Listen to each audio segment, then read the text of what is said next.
गिड़ गिड़ा के देखो। अल्लाह अकबर, वो अल्लाह फरमाता है, अल्लाह अकबर, रब फरमाता है कुरान मुकद्दस में, वो कौन है जो मुस्तरिब लोगों की फरियाद को सुनता है अल्लाह के सिवा, यानी अल्लाह के सिवा मुस्तरिब की फरियाद को कोई नहीं सुनता। ऐ मेरी कौम के जवानों, उस वक्त तो तुम सो रहे होते हो जब तुम्हारा मेरा रब तुम्हारे दरवाजे दिल पे दस्तक देकर कहता है जो मांगना है मांग लो, और उसकी शान है इन्नल्लाह ला युखलिफुल मियाद। लेकिन अल्लाह अकबर, हम दूसरों से दुआओं की गुजारिश करते हैं, हम दूसरों के दरवाजों पे दस्तक देते हैं, अपने जैसे इंसानों के दरवाजों पे दस्तक देने वालों, उस कादिर क़य्यूम के दरवाजे पे दस्तक दो, उसकी बारगाह में हाथ फैलाओ, उसकी बारगाह में गिड़गिड़ाना सीखो, जिसकी चौखट से अंबिया को मिलता है, जिसकी चौखट से सहाबा को मिला, जिसकी चौखट से औलिया को मिला, जिसकी चौखट से सबकी झोली भरी, उसकी बारगाह में आओ। मैं बार बार इसलिए कह रहा हूं कि नबी के वसीले से मांगो, नबी के वसीले से मांगो। मैं नबी के वसीले पे इसलिए जोर दे रहा हूं कि हजरत आदम जैसा मासूम 200 साल तक के मांगा, लेकिन अल्लाह ने कोई जवाब ना दिया। लेकिन जब कहा अल्लाह बिहक़्क़े मोहम्मद, अल्लाह मोहम्मद के वसीले से मेरी फरियाद को सुन ले, तो अल्लाह ने फौरन जवाब दिया। पता चला किससे कितने ही नाराज होते हैं, लेकिन जब महबूब का नाम उसकी जबान पे आता है तो फौरन जवाब दे करके बताते हैं कि फिर तुम्हारी खताओं को नहीं देखते, यार के सदके तुम्हारी फरियाद को सुन लिया करते हैं। इसीलिए जब भी मांगो अपने नबी के वसीले से मांगो।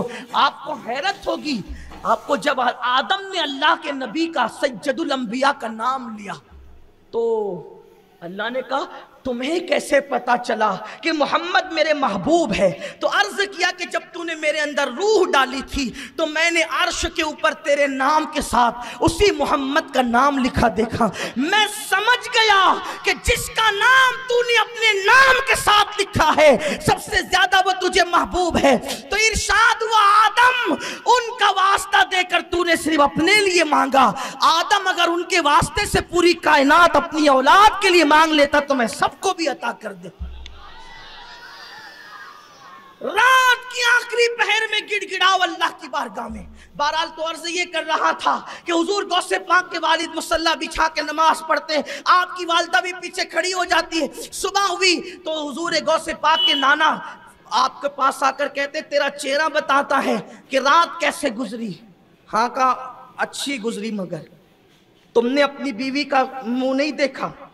का एक झलक देखा। तो ख्याल आया कि गलती हुई है दुल्हन के पहुंचाने में। कहा क्या मतलब? कहा आपने तो अंधी कहा था लेकिन वो तो अखियारी है, आपने तो बहरी कहा था वो तो सुनती है, आपने तो लूली कहा था उसके तो हाथ है, आपने तो लंगड़ी कहा था उसके तो पैर है। फरमाया मेरे बेटे मैंने तेरे साथ कोई मजाक नहीं किया, मैंने जो कहा सच कहा, लेकिन हमने जो गुफ्तगू की अपनी जबान में समझाने के लिए टेक्निकली गुफ्तगू, टेक्निक के साथ गुफ्तगू की। क्या मतलब? मेरी बेटी अंधी इसलिए है कि उसने कभी किसी अजनबी का चेहरा नहीं देखा। मेरी बेटी अंधी बेटी को इसलिए कहा कि उसने किसी अजनबी का चेहरा नहीं देखा। बहरी इसलिए कहा कि उसने कभी किसी की गिबत नहीं सुनी। गूंगी इसलिए कहा कि उसने कभी अपनी जबान से झूठ नहीं बोला।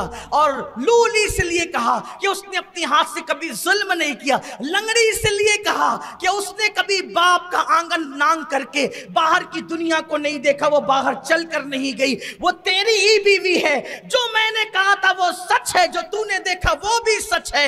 अब आप मुझे बताएं मुसलमानों की बेटियां कैसी होती थी कि उनकी उम्र का हिस्सा 40 साल की उम्र को पहुंच जाती थी, लेकिन कभी वो बेटी किसी अजनबी मर्द का चेहरा नहीं देखती थी। और आज की बेटियों को क्या हो गया? आज की बेटियां तो माअज़ल्लाह, सबकी बेटियां ऐसी नहीं, लेकिन हालात रुला रहे हैं, खून के आंसुओं में हालात रुला रहे हैं। आज बेटियां घर से निकलती है तो बुर्का डालकर गली के कोने तक के जाली डालकर आए, और जब गली के कोने से बाहर हुई तो फिर जाली उठ जाती है, मोहल्ले से बाहर हुई तो कोने में जाके बुर्का भी उतर जाता है। मैं पूछना चाहता हूं, मेरी कौम की बेटियों से पूछना चाहता हूं, मुनाफिक ना बनो मुनाफिक। अगर तुम अल्लाह के लिए बुर्का पहनकर निकली तो जो अल्लाह तुम्हें गली में देख रहा था वो अल्लाह तुम्हें नदी के पार भी तो देख रहा है। फिर तुम्हारा बुर्का वहां कैसे उतर गया? इसका मतलब तुम मुनाफिक बन रहे हो منافق وہی ہوتا ہے کہ جس کی زبان پہ کچھ ہوتا ہے دل میں کچھ ہوتا ہے. جب تم یہ کہتے ہو نحن اقرب الیہ من حبل الورید کہ اللہ ہماری شہرک سے زیادہ قریب ہے, تو پھر جرائم کس منہ سے کرتے ہو؟ وہ تو تمہیں گناہ کرتے ہوئے دیکھ رہا ہے. کیا بیٹیاں تھی مسلمانوں کی جس کی زبان سے 40 سال کی عمر میں پہنچنے تک کبھی جھوٹ نہیں نکلتا تھا, کسی اجنبی مرد کو وہ دیکھ نہیں پاتی تھی, اللہ اکبر, وہ کسی کی غیبت نہیں سنتی تھی. آج جرائم کا حال تو دیکھیں, اللہ اکبر, بیٹیاں بھی جرائم میں مبتلا ہے اور بیٹے بھی جرائم میں مبتلا ہے. تو میں عرض یہ کر رہا تھا میرے آقا صلی اللہ علیہ وسلم کے دیوانوں اور اے سیدہ فاطمہ کی کنیزوں, اپنے بچوں کی صحیح تربیت کرو. اگر باپ صالح ہو اور ماں خیر پر ہو تو پھر بیٹا ولی پیدا ہوتا ہے, لیکن اگر باپ ابو صالح ہو اور ماں ام الخیر ہو تو پھر بیٹا ولیوں کا ولی سید الاولیاء غوث العظم دستگیر بن کر کے پیدا ہوتا ہے. ماں جیسی ہوگی, ماں کے جذبات اولاد کے اندر منتقل ہوتے ہیں, دودھ کا اثر ہوتا ہے. تو یہ جو بچوں کو اللہ نے 2 سال تک کے گود میں پڑا رہنے دیا, ان کو کھڑا نہیں ہونے دیا, وجہ یہ ہے تاکہ دودھ بھی پلائے اور ماں تربیت بھی کرے. لیکن افسوس وہ ماں کیا تربیت کرے گی جس کو خود غسل کا طریقہ نہیں پتا, وہ ماں کیا تربیت کرے گی؟ اللہ اکبر, جو ماں کو خود نماز پڑھنا نہیں آتی, اللہ اکبر. اسی لیے میں نے ابھی ایک بات جو کہی نا کہ عقاب کی مادہ اس کے ہونے والے نر کا کیسا امتحان لیتی ہے, گویا کہ وہ بالوں پر نہیں دیکھتی بلکہ کوالٹی دیکھتی ہے. اور آج سب کی نظر کس پر ہے؟ سفید چمڑی کی طرف. کوئی داماد ڈھونڈ رہا ہے وہ بھی گوری چمڑی والا, اور کوئی بہو ڈھونڈ رہا ہے وہ بھی گوری چمڑی والی. یاد رکھنا, خوبصورت ماں خوبصورت بیٹے کو جنم دے یہ ضروری نہیں. خوبصورت ماں خوبصورت بیٹے کو جنم دے یہ ضروری نہیں ہے, لیکن نیک اور پاک دامن ماں ہمیشہ نیک اولاد کو جنم دیتی ہے. خوبصورت باپ خوبصورت بیٹے کو جنم دے یہ ضروری نہیں ہے, لیکن جو باپ نیک ہوگا اس کی اولاد بھی نیک ہوگی. اس لیے میری گزارش ہے, اتنے بڑی تعداد میں میرے جو نوجوان کھڑے ہیں, اتنے بڑی تعداد میں جو بیٹھے ہوئے ہیں, آگے پیچھے دائیں بائیں خواتین بھی ہے, میری ایک گزارش ہے تھوڑا سا مزاج بدلو. ہم نے کیا کیا, شادی کرنا ہے تو انگریزوں کے طریقے پر, رشتہ ڈھونڈنا ہے تو انگریزوں کے طریقے پر, گھر میں رہنا ہے تو انگریزوں کے طریقے پہ. انگریز دل و دماغ پر کتنا چھا گئے تمہارے کہ تم کوئی کام انہی کے طریقے پہ کر رہے ہو, تم رسول اللہ کے طریقے پہ کیوں نہیں کرتے؟ تمہاری سوچ کیوں بدل گئی, فکر کیوں بدل گئی؟ اللہ اکبر.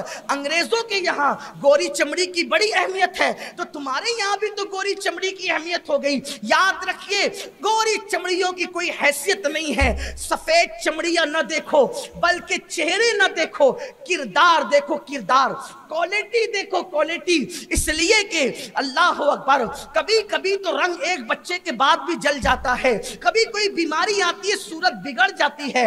کوئی جو جوانی میں جیسا نظر آتا ہے, یہ جوانی میں جیسی نظر آتی ہے ویسے بڑھاپے میں نظر آنا ضروری نہیں, 40 سال کے بعد ویسے نظر آنا ضروری نہیں. محمدی اسلامی چینل کو سپورٹ کیجیے.